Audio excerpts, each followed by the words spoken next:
Good afternoon, almost evening. I'm happy to be here representing how research can help us prepare for future threats, but I will try to be quick since I know we are all anticipating the final session of the day, which is perhaps the most important session. So I will present you examples from two European research, development and innovation projects that are Pandem2 and SHARP joint action, in which both THL is involved in. And I will talk about Pandem2 more, since that's more of a research and innovation project developing new tools for pandemic management, whereas the SHARP joint action is more of a development program project in a European collaboration to strengthen the existing structures. So the Pandem2 project is a European Union Horizon 2020 project on pandemic preparedness and response. It has 19 partners in 13 countries. The University of Galway in Ireland is leading the project, Professor Maura Connolly there. It includes 6 national public health institutes as partners, one of them being THL in Finland. 3 first responder organizations, including Red Crosses in Austria and Italy, and 1 hospital partner in Netherlands. And apart from these public sector partners, we have research organizations and private companies across Europe. The budget is around 10 million. It comes from the thematic area of disaster resilient societies of the Horizon 2020 security work program. This is a project that started in the middle of the pandemic in 2021, and it will last until next year. So what we expect from Pandem2, the project will develop an extensible pandemic database and a dashboard that analyzes integrated data from several different sources. And also it develops novel simulation and planning tools that enable a better pandemic preparedness. Furthermore, tools for pandemic communication are developed in the project, and the last but not the least is the stronger collaborative links that we get between the national pandemic managers in the project. And the target end users are mostly, and finally, the European Union citizens, but the role of THL in the project is the role of end user, so that THL, like the other public health institutes in the projects, we are giving advice and our views of the tools that are being developed. What's useful, what's not useful, what's realistic and what's not realistic, which kind of tools will actually help us in the work that we are doing in the middle of the pandemic. And this is the machinery under the hood. Just briefly, I don't know how to point in this. Yes, here is the surveillance part, which integrates different kinds of data from different sources, normalizes, aggregates the data. Then all that data comes into a dashboard. That's a visual solution that provides situational awareness of the pandemic. And that dashboard also includes a tool for pandemic planning, and that provides predictive models and tools for resource management. And one important component is the pandemic communication component that produces tools for communication. And we have a component then for demonstrating and testing, so that we will know how and how well these new tools will perform in actual situations. And this is firstly the surveillance part. It includes, as I said, it brings a lot of different data into one database. A lot of so-called traditional data, which is data on cases, hospitalizations, deaths, and so on, vaccinations, that we already have from COVID-19 in many dashboards that are existing. And now that I won't forget to say, we have developed the dashboard for COVID-19, but it can be adapted for any pathogen that has a pandemic potential, for example, pandemic influenza. But also, except from the case hospitalization and that kind of data, we can integrate next generation sequencing data, for example, for the detection and monitoring of virus variants. And what's novel in the dashboard is the social media analysis tool that allows two-way communication between authorities and citizens in the end. And that's the novelty in the dashboard, and that's why I want to show it to you more specifically. So what it does, this is actually developed at the University of Galway by Dr. Omnia Zayed and Dr. Paul Voutilainen. So this is not work under development at THL. But firstly, it mines from social media opinionated text. It mines topics that are talked about concerning the pandemic. And from those topics, it mines suggestions, what should be done. And suggestion mining is something that has not been done so much for pandemic social media mining. I know that there are other projects going on that can extract topics and emotions, like here. There is emotion analysis, 6 basic emotions: happy, sad, fear, anger, surprise, and disgust. And then a more simple sentiment analysis, which shows positive, negative, or neutral attitudes towards the topic. So this way we can analyze automatically tweets and other social media feed to help us understand reactions to government measures. And I will pass these. But here you see how it works in action, so that you have a text or a feed, a tweet in social media that then goes to the social media analysis algorithm, the model, and then the model draws suggestions, emotions, and sentiments from that tweet. So that we have an example here, saying a tweet, the government in Ireland are doing a beep job altogether. Vaccine everyone at this stage and get Ireland back up and running. Lockdown till May. How about you open the gyms for people who need them for mental health? Plus some hashtags.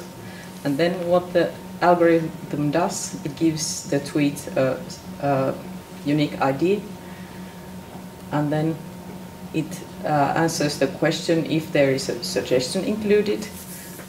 Yes, there is a suggestion, actually 2 suggestions that are then identified: vaccine everyone and open the gyms. There is a sentiment, which is negative. There's an emotion that is identified as anger. And then these sentiments and suggestions are categorized into topics under the pandemic, which are vaccination, lockdown, and public health. And here we have a glimpse of what the dashboard actually looks like. It gives you something that looks much like the dashboards that are existing, as I said, with the numbers of cases and deaths and hospital admissions, people vaccinated. And also it will include interventions and countermeasures, like which kind of stay-at-home orders are in place in different places. But the idea is that this dashboard can be adapted to other pathogens as well, and also it should work in multiple countries and on different levels, whether it be regional or country level. And also we have a dashboard for capacity, which is a novelty here, so that in the map you could see the current capacity, for example, ventilators or workforce or personal protective equipment in a given area, in a given time, or search capacity. And also we have the social media analysis here on the dashboards. It has its own card by which you can click. On the first glance, it gives you the top 5 topics that have been posted during the last day. And then when you look more closely, it gives you top 10 topics that included an emotion or a sentiment, and then gives you also the percentage of the most prevalent emotion or sentiment for that topic. And also you get a timeline of the development of the emotional sentiments regarding that one topic. Also you get suggestions, top 10 topics per each day, and then you can click more closely and see subtopics. For example, regarding vaccinations, you have vaccine the elderly, stop vaccination, immunity pass, vaccination update as subtopics. And clicking more closely, you get the actual suggestions that were mined from the tweets. And there you get, like, these are the citizen armchair epidemiologist suggestions, what to do. For example, vaccine the elderly, safe vaccines for my 90-year-old mother.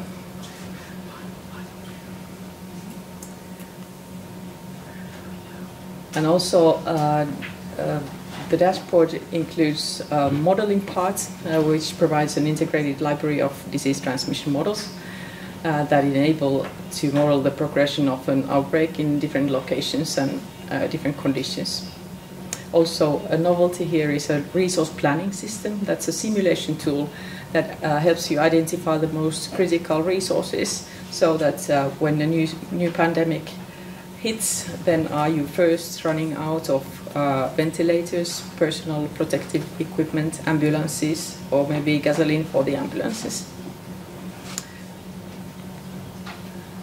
And then the one element of the Pandem2 tools are the communication tools, so that this is actually been led by the Fraunhofer Gesellschaft in Germany.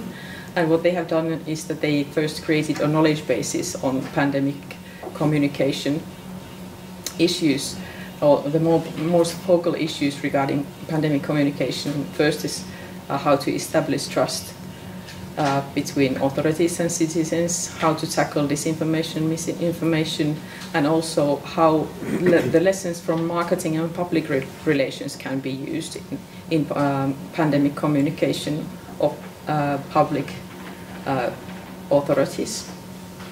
And based on these knowledge bases, they have developed communication resources and tools, and these include ways how to use the social media analysis, for example, for strategies to tackle misinformation.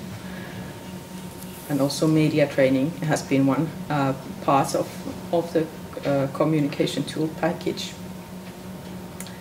And then one part of the project is to test how the tools will work.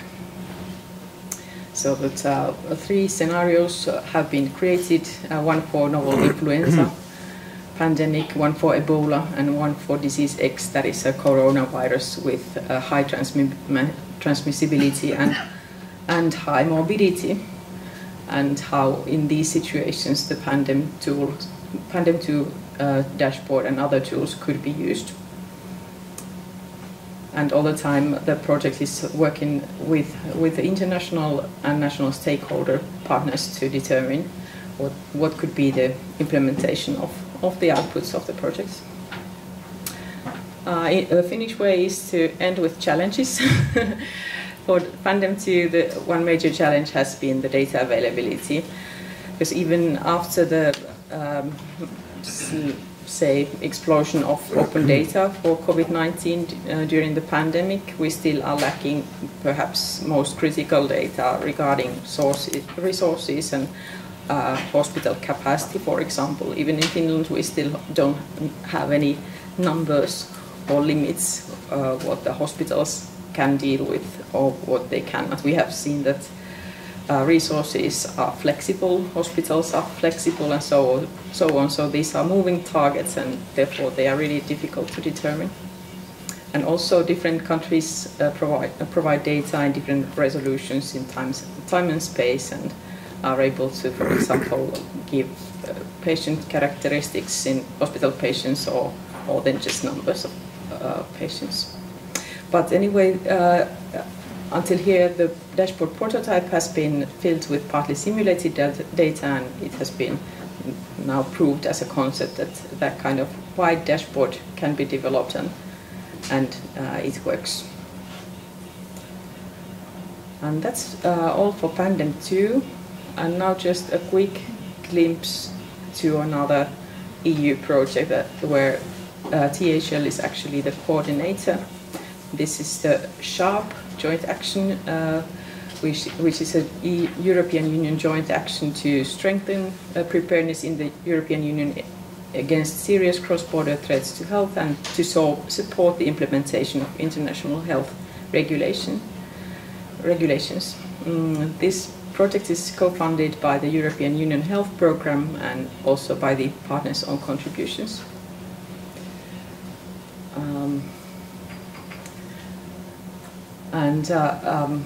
The international health regulations define public health core capacities that are necessary to tackle with health security emergencies.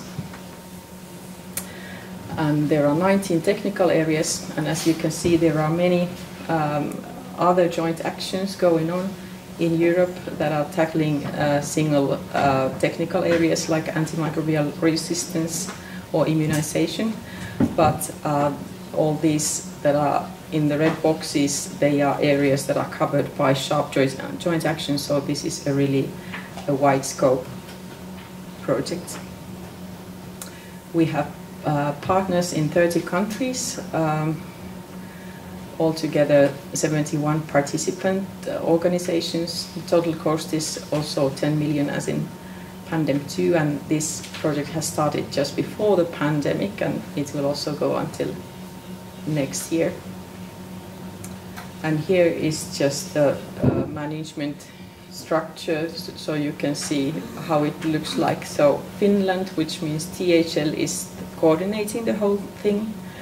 And then we have 9 other work packages, of which we have 5 work packages that are actual substance packages that deal with more specific aspects of health security, like laboratory, clinical care, chemical safety, preparedness and response.